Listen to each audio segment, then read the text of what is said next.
வெற்றியும் சுடரும் நடந்து போய்கிட்டு இருக்கப்ப பிரியா வகுத்த வலிக்குதுன்னு கத்துறாங்க. இத பார்த்த வெற்றியும் சுடரும் ஓடியாராங்க. பிரியாவுக்கு பக்கத்துல வந்து கேக்குறாங்க, உனக்கு என்னாச்சு? பிரியா சுடர்கிட்ட வலிக்குது வலிக்குதுன்னு சொல்லிக்கிட்டே இருக்காங்க.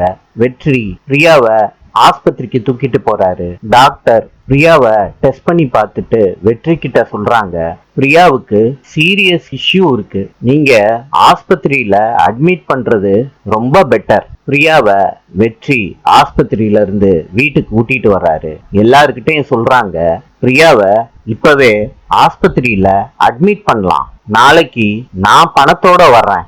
அபி சொல்றாங்க, வேண்டாம், எங்க குடும்ப பிரச்சனைய நாங்களே பாத்துக்கிறோம், நீங்க இந்த விஷயத்துல எல்லாம் தலையிட வேண்டாம். சரளா கேக்குறாங்க, அபி அப்படின்னா என் பொண்ணுக்கு என்ன ஆனாலும் பரவாயில்லையா? அபி சொல்றாங்க, பிரியா ஆபரேஷனுக்கு நான் பொறுப்பு, மத்தவங்க கிட்ட கடன் வாங்க வேண்டாம், நான் நாளைக்கு இந்த நேரத்துல ஆபரேஷனுக்கு தேவையான மொத்த பணத்தையும் ஏற்பாடு பண்ணிட்டு வர்றேன், நாளை சந்திப்போம்.